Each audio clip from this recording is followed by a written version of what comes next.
There we are. That was close again, wasn't it? Yeah, we nearly forgot then, didn't we? Yeah. So, and again, someone at the door just about 10 seconds before you go live, wasn't it? Can we come and have a look at the motorhomes? Yeah. What? We're closed. You can't. They think it's all over. It isn't yet. That's the thing, Bob. People think I've had a few vaccines or whatever. It's all over, but it's not. It's not at all. So, how are you anyway? I'm all right.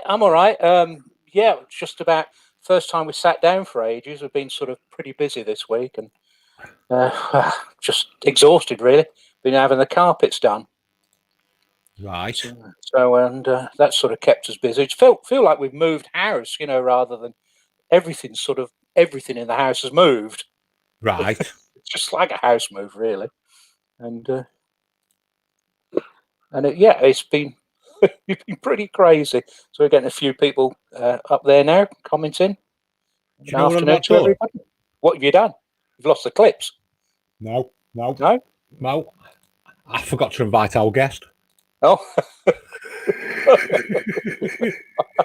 you better do that now. Shall I play a video while you're doing that? What have you been up to then? You've been doing these carpets, haven't you? I've been doing these carpets, yeah. Right. And I've actually done a video, would you believe, on carpets, and I'd sort of ummed and ahed whether to do anything on it. And I thought, well, people want to know what I've been up to, and that's been basically it. So now we're going to Bob's DIY, are we? That's it. Let's have Bob's carpet. Let's have a look.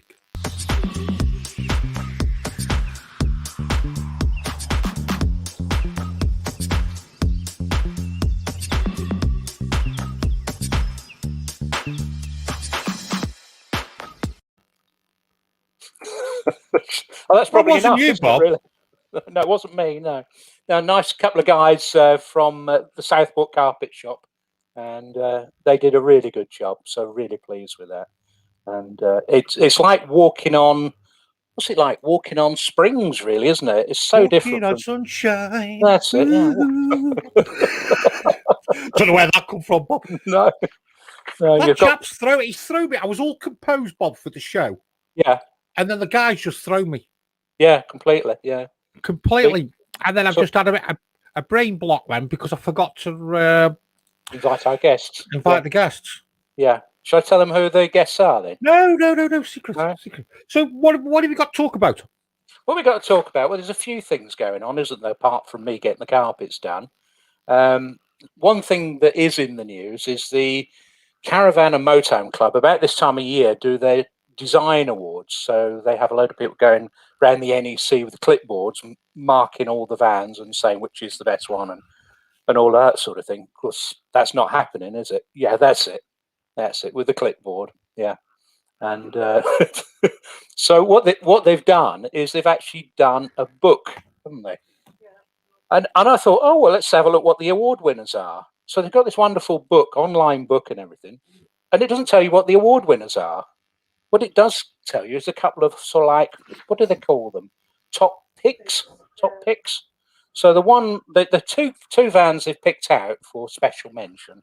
One is the Auto Trail Adventure 65, and I think I've got a picture here somewhere, haven't I?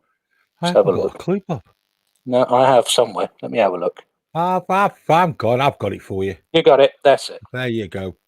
Yeah, so this is one of those vans that got the rising roof. The idea is it's a panel van conversion with a rising roof, so it's a 4-berth van. You're seeing more and more of these sort of vans, like that. The Heimer, is it the Grand Canyon? I think it is, and becoming very popular. Obviously, for families, probably with a couple of kids, perfect for that sort of thing. Kids can go up in the top and that sort of thing. The other van that's worthy of a mention is the Auto Sleeper, and I never know whether I'm saying this right. The New Evo. Nuevo. Okay. I don't know what it says below though. A bijou, a Bijou resident. Bijou. Yeah. we just think this is a great little van. We've gone in this a number of times. We looked at it and we just thought this is just perfect. Everything in there seems to be right. It's a good-looking thing, Bob, isn't it? Yeah, this is the overcab version, which is probably not the best looking one, but But yeah, it is a really nice van, and they've got it's like a special edition. I think it's a 20. Tell me, Jenny, is it the 25th anniversary? I think it is one of their anniversaries, and they've been making this van for so many years. So they've added things like air conditioning to it and all sorts of little goodies. So it's a really nice van. It's well worth having a look at. So that's that. Ugh, I'm gonna have a drink of water. Cheers. Oh, guys, have you heard that Portugal have now banned wild camping? Yeah, that's one of the things we're watching. That is anyone watching Exporters? That's what? Yeah, Exporters. It sounds like Explorers, but it's a PAW in there, and they're van lifers. They Poppy, please. They actually live in Spain, and they were talking about what's happening in Portugal. Portugal has always had laws outlawing wild camping, but what they're doing now is they're enforcing it, and there's big fines for people, who are wild camping. So for them, it's a big change of life if they're not going to be able to wild camp. Of course, the big question is, the big knock on is, are people going to be going to campsites? And so they've done a really good video, and they're talking about the reasons people are talking about banning wild camping, and it's litter and people dumping their toilet waste and all this sort of thing. The evil minority that give us all a bad name. It's a good video. It's worth watching, and I think it's a very important point. The same things are going to happen in this country, I think. It's always minority, though, isn't it? Always the minority that spoil it for the rest of us. Yeah, someone else saying in Valencia and Spain as well. Yeah. What else have you got? What else we got? I always like to look on Facebook groups, and it always amazes me the questions you're getting. A lot of people are new to motorhomes, coming into motorhomes, from the beginning, and people have been talking about it's the questions that seem so obvious to you and me. But one of the ones I really liked is the shower waterproof? And I thought, the blatantly obvious questions. Yeah, but why do people think the shower might not be waterproof? It's a tough one, Bob, because all the years you've been in motorhome, obviously you've learnt all this, and people who've not done it before in motorhome or caravan, it's an awkward one. I'll give you, for example, I'll get something like my microwave's not working on my motorhome. Yeah. Have you plugged the hook up in? No. Do I need to? Yeah. Yeah, that's right. And people don't know what the difference between the 240 volts electricity and the 12 volts electricity is. They don't, for instance, know that the lights you're not allowed to use the lights in the back of the motorhome when you're going along. Yep. They're switched off by law. So they're wondering why that is. So it always amazes me. It sort of leads me on to one of the videos I made, was it a week ago, 2 weeks ago, was on speed limits. Speed limits can be really confusing. You've got different speed limits depending on your unladen weight of the motorhome. Right. You've also got different speed limits if your motorhome is not registered as a motor caravan on your V5. And there's an article in just this month's MMM talking about the problems people are having registering their converted vans as motor caravans with the DVLA. The DVLA have started getting really tough on what constitutes a motor caravan. And to be honest, they're just being bloody minded. Am I allowed to say that? But you can. I can. Yeah, they made it really difficult for people. Say what you want, Bob, really, to be honest. But they made it really difficult for people to have them registered motor caravans, which means that they're limited to the speed of goods vehicles. So, and I thought, what speed? Goods vehicles are not supposed to be doing 70 miles an hour on the motorway. Did you know that? Right. How many Sprinter vans, white Sprinter vans, have you been overtaken by when you're on the motorway? But anyway, the point is that, weight limits are quite an important thing. And I think a lot of people don't understand all the various weight limits. So I'm going to do a video on weight limits, and we're going to talk about what that little plate underneath your bonnet means.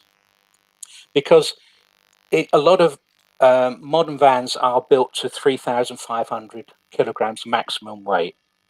And what you find is quite bigger vans like ours have a very low payload, round about 200, and I think it was 250 or 260. I can't remember the exact figure. But as soon as you start to put awnings in there and all the paraphernalia you take with your chairs, and people talking about putting scooters in the garages of motorhomes, that payload gets eaten up into. Wives as well. The wives, yeah, taking the wives. The dogs. It all adds up, basically. And I suspect a lot of vans out there are overloaded. And it's not just motorhomes, it's caravans as well. Tidy your van. Jason, what products do you use to clean the outside of your van? We basically use a company called Autosmart, where we buy in bulk, really. We use a traffic film, G101. We also use a shampoo as well, basically. So always watch the sides off first and then do the roof. Yeah. Always sides first and then the roof. Sides first, then the roof.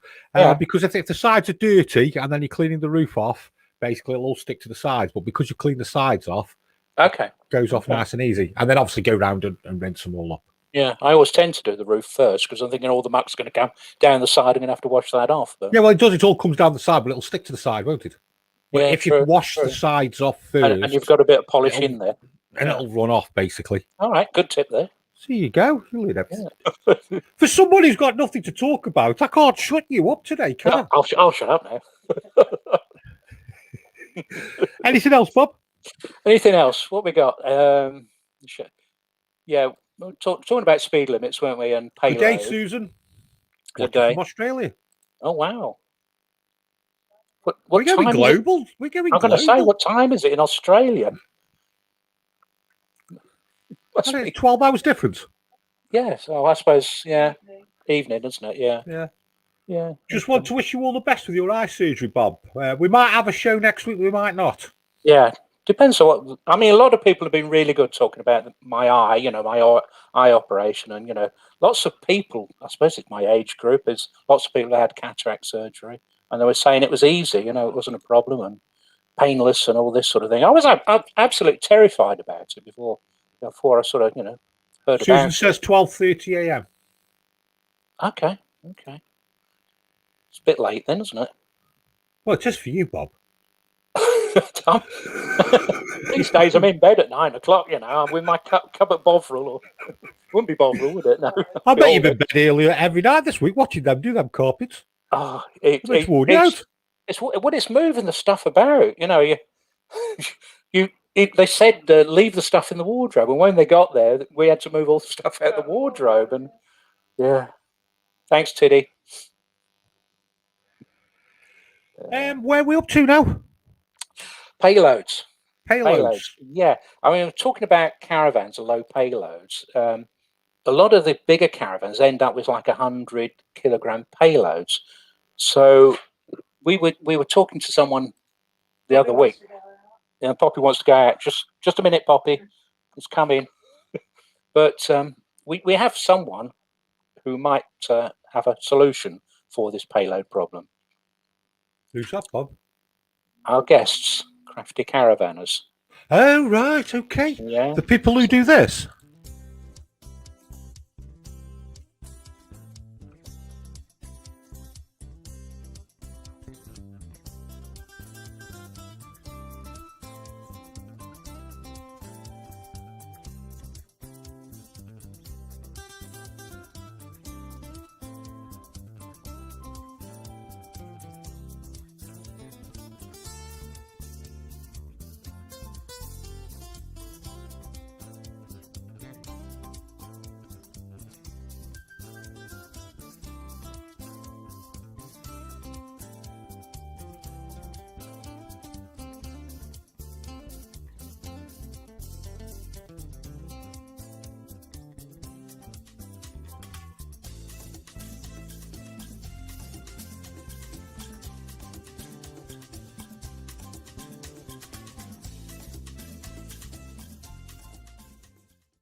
Hi, Kaz and Pete. You all right? Hi. Hello, Bob. Hello, Jason. Hello. I was enjoying that then. Do you like our funky theme tune there, Jason? Yeah, very I good. wouldn't say funky. More like More Hawaii. It was a bit calypso, isn't it? Yeah. Hawaii. Oh, I don't know. Go on, sorry. Because you tow with a van, don't you? Yes, we do. We tow with a van. Our first video we did was we took our caravan to the weighbridge, and I'll tell you what, it was quite a shocking experience how overweight or how easy it is to get overweight with a van. And we'd taken a whole lot of stuff out beforehand. We thought, there's almost nothing left in the van whatsoever. We took it to the van. We took the van to the weighbridge, and we're still, I think, in the region of about 20 kilograms over. Yeah. At that point, and it was quite shocking. What little you can actually put in your caravan and tow legally was quite a shock and quite a disappointment to us. Yeah. What caravan have you got? We've got a Renault Traffic. Caravan? Oh, caravan. Swift Challenger 580. That one. Oh, there's the van. There's the van, yeah.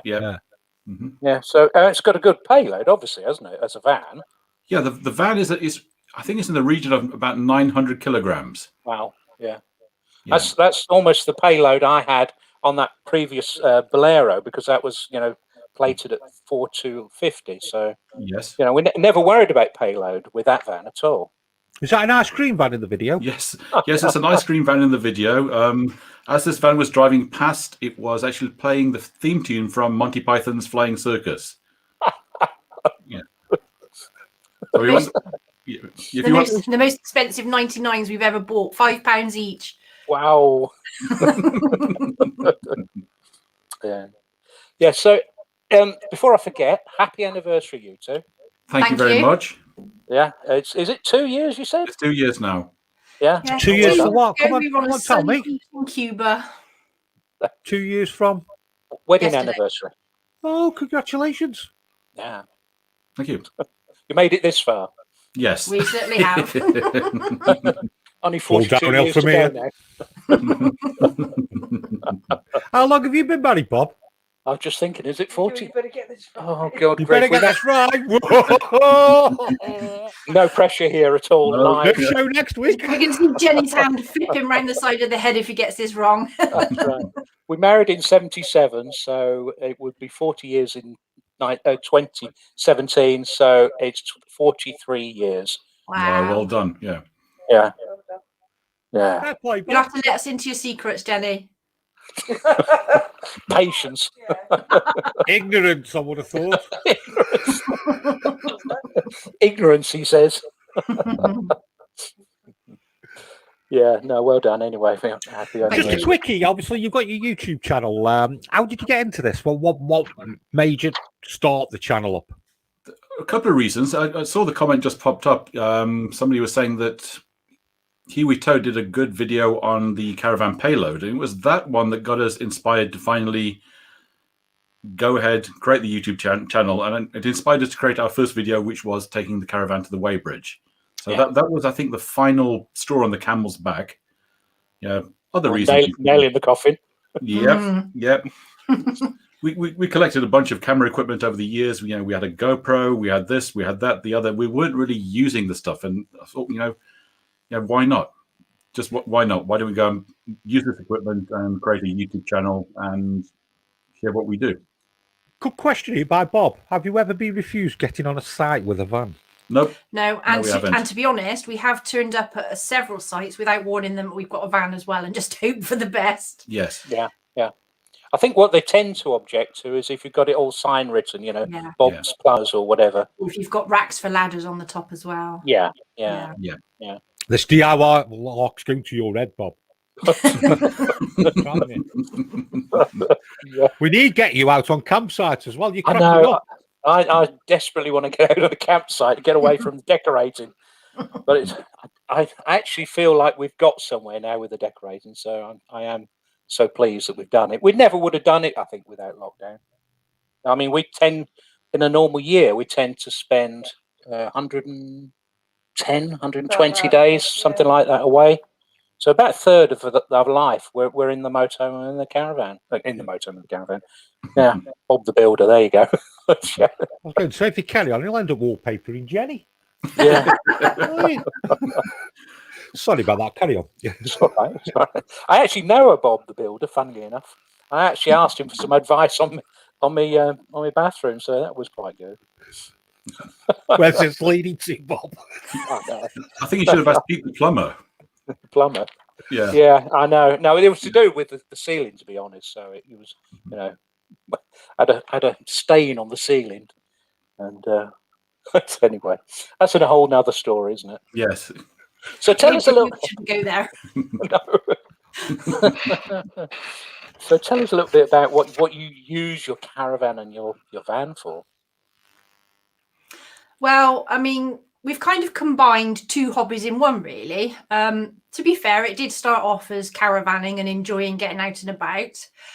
And a lot of our locations that we visited did tend to be coastal locations.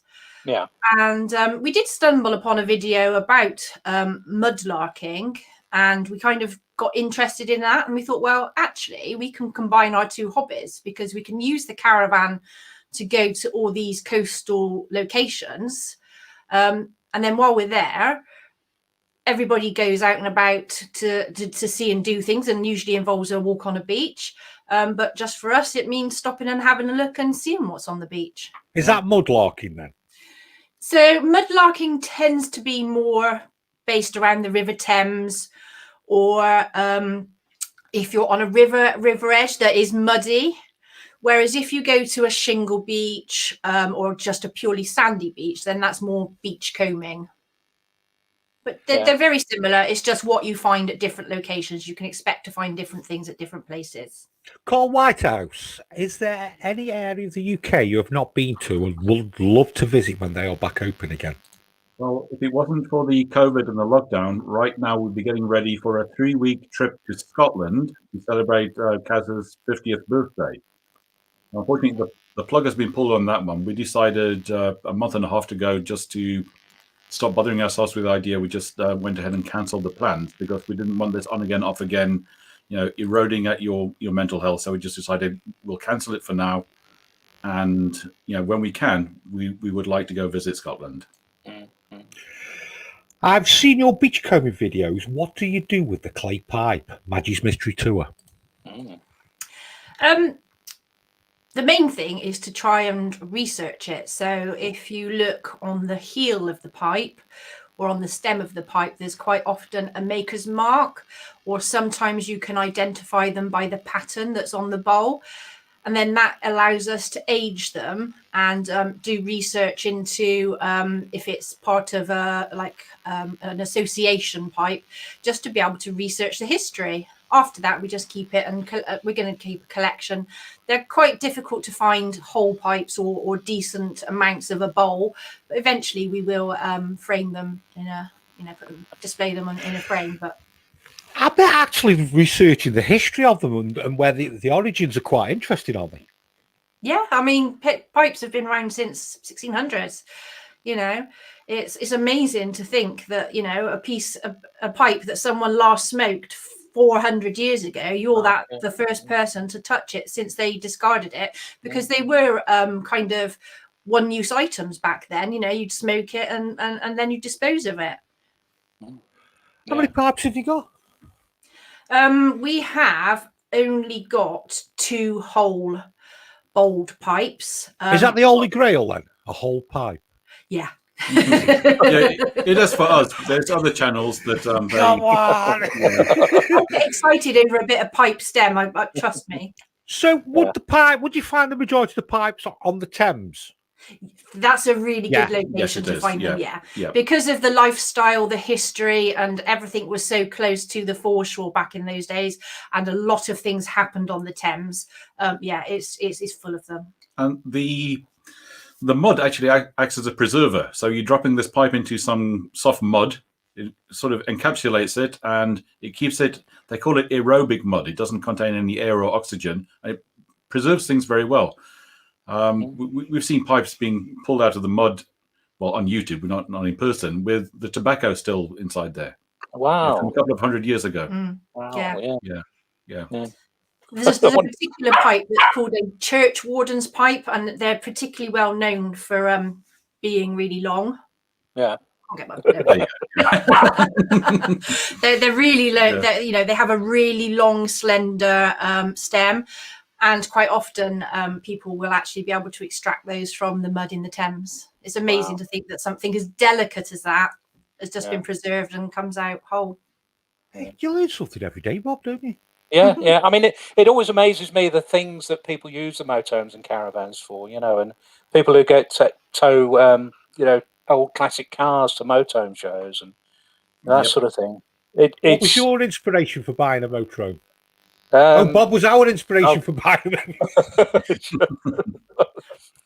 I suppose it's a good question, isn't it? It is a good question. Our inspiration. I mean, we started because we were going to cottages.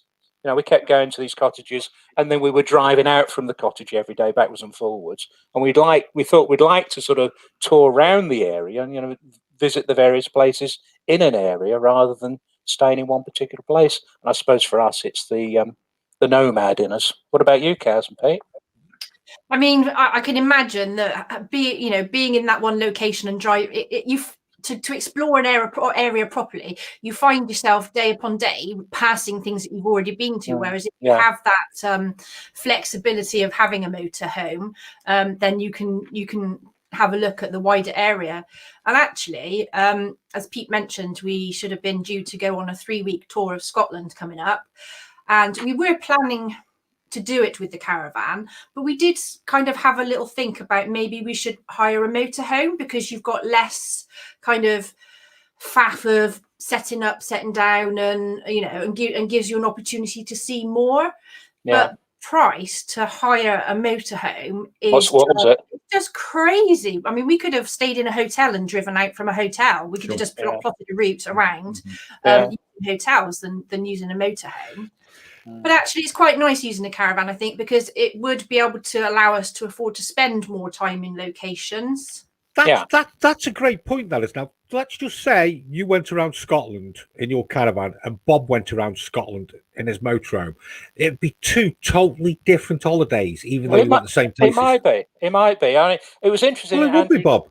Yeah, Andrew Ditton did an article in the Caravan and Motorhome Club, and he was saying about going around the NC 500 in the caravan.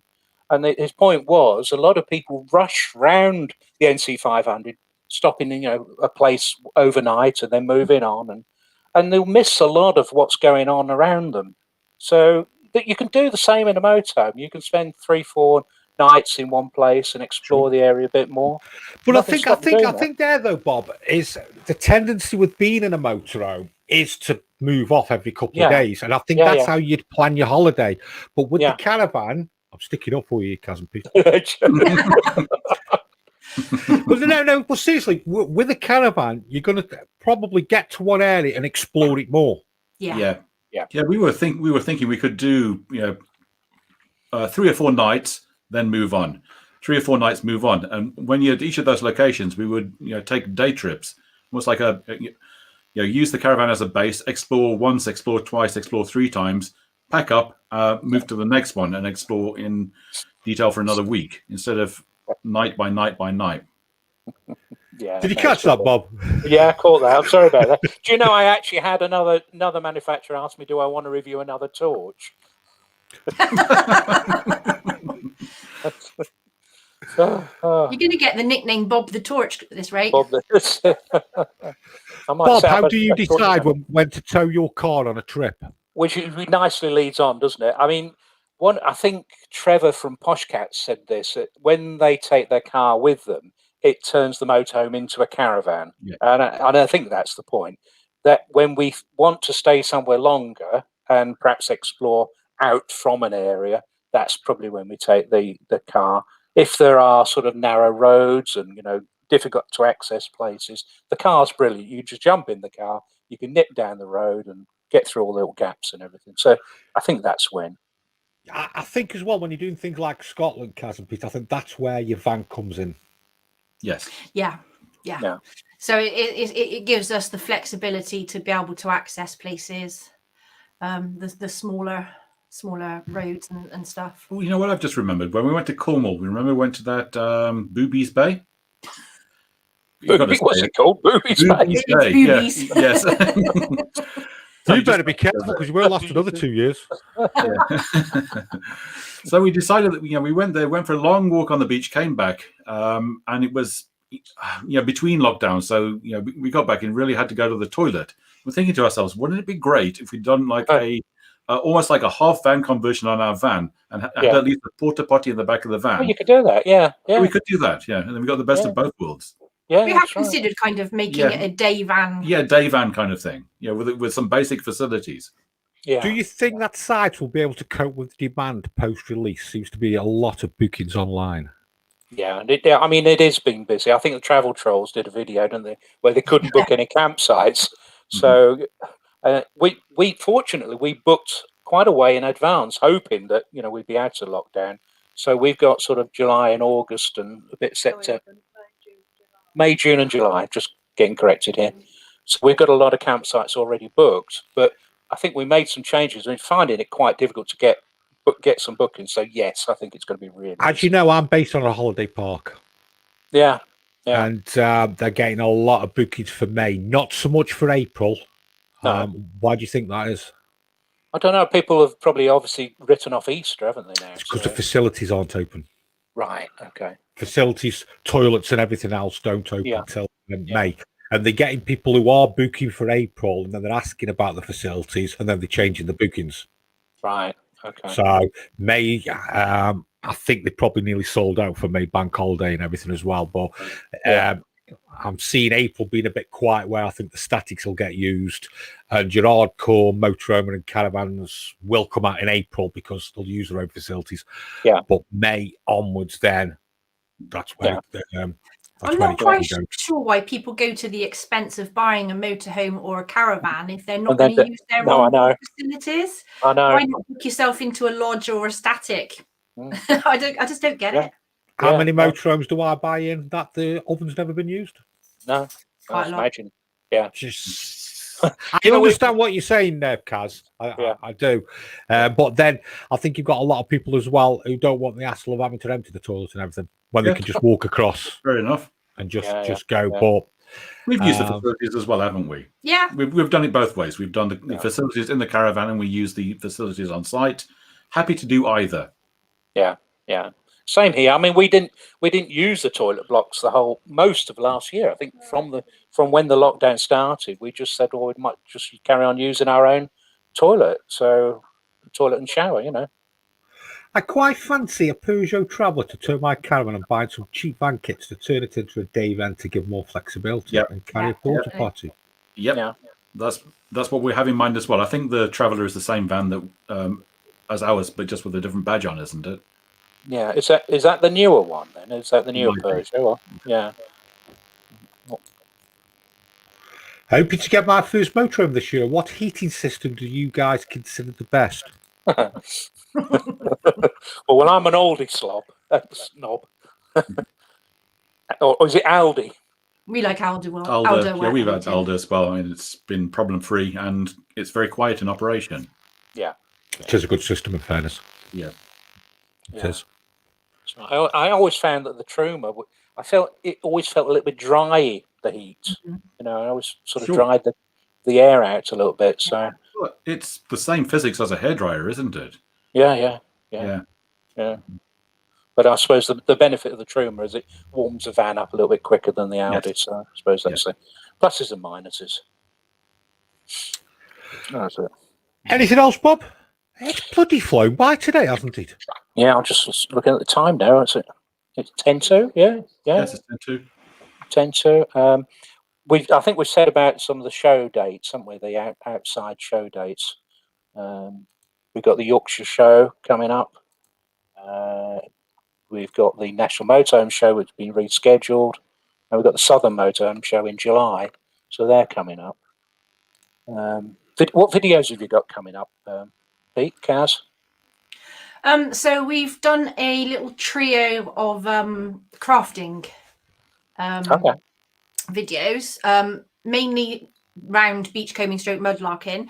Our first one is to show people how easy it is to get started for little or no, very little or no cost. Yeah. And we're going to follow up with a video showing people what they can expect to find in different areas and how to determine what they found. And then finally, the third video will be me crafting some of the finds into jewelry, etc. Do you know what I'd find really interesting if you did? How you researched the history of whatever you found. I mean, a lot of our knowledge has come from watching other YouTubers that are into mudlarking or beachcombing to identify what items are. But we also have a very good... there's lots of reference books out there. That one was Thames Mudlarking, searching for London's lost treasures. That's quite a new release. So that has a lot of the items that will commonly be found on the Thames. But yeah, there's Facebook groups for clay pipes, and you can put pictures on there, and people will all come together and you know, if anyone recognizes it, they'll tell you, and then you can just do the research on the internet. So you're not going to do a video for me about it? Have you done your cooking video yet? We started last night. We've done the intro and outro already. We did the first meal last night. So, and this is the Vanners collaboration video that's coming out next week, Thursday. That's right. Yeah, thank you. Yeah. So we're struggling with that one, I must admit. We're not great. We thought of going out into the caravan to film it, but you know what? It was just too cold last night. Yeah. I know. Anything coming out, Bob? Well, only that at the moment. I'm dreading. I suppose slightly dreading the operation, so sort of planning for that really. Yeah. Okay. So I think we're there, aren't we? We're about done, aren't we? We are. Yeah. We're just looking forward to be able to get out and about. We've got a couple of... I mean, we don't want to rush out with the maddening crowd. We're going to sit back and wait a little bit, but then we'll... it's a bit difficult because we quite a lot of locations over in Wales, but with Wales having different rules to us, we need to wait on a couple of, things there. But we're hoping to go away the end of September for a while. And we booked a rally with Carefree Caravanning at New Lodge Farm for last year, but that obviously got cancelled. So we're hoping that might get rebooked. And again, once we know where Wales stands, we're hoping to go across to see Mark and Judy from Gypsy Souls, who are caravan site wardens. And they're based this year at Kennickstone campsite in the Gower. We've never been to the Gower, but we understand that it's really pretty. So that's our plans at the moment for what we're going to be doing. Yeah. You're not doing a cooking collaboration, are you, Bob? We are. You don't guess it. Yeah. So it's going to be in the Rich Monkey, anyone? Yeah. Yes, it's about 24 different meals, hopefully. Yeah. It'd be interesting to see how many overlap, if any. Yeah. Sorry, Jason. And you were cooking. My cooking. Yeah. Are you actually going to cook? Probably. Bob does a mean omelette in the Ridge Monkey. I think everyone knows what it's going to be. No, that was scrambled eggs, Kaz. It was going to be an omelette. Yeah. I'll have you know, it'll be a square omelette, won't it? We love omelettes in the Ridge Monkey. We even use it in the house now. Yeah, we've got one in the house as well. So, That's the best omelette ever. Right, we're all done. I'm going to have to go back to work. Have you? Yes. Oh, yeah. Got to work, yeah. I'm just going to put my feet up. Yeah, all right, Bob. Thanks, Bob. You can go off people, can't you, Jason? Exactly. Guys, Peter, it's been an absolute pleasure. Really enjoyed it. And I've really enjoyed the beach combing and mudlarking. Great. Thanks for having us. Thanks for having us. So I've got a stream at the back here. So in 10 minutes' time, I'll be down in it. Take your buck and spade. If you're stuck in identifying anything, just give us an email. Bob, we might be here next week. We might not be here next week. Yeah. We shall see. We'll see. Yeah. All right then. Well, thanks, Rob. Kaz and Pete. Thanks for coming along. Thanks, everybody. Thanks for watching. And hopefully we'll either be next week or the week after, Bob, won't we? Yeah. Okay then, folks. Bye-bye. See you soon. Bye then. Bye. Bye.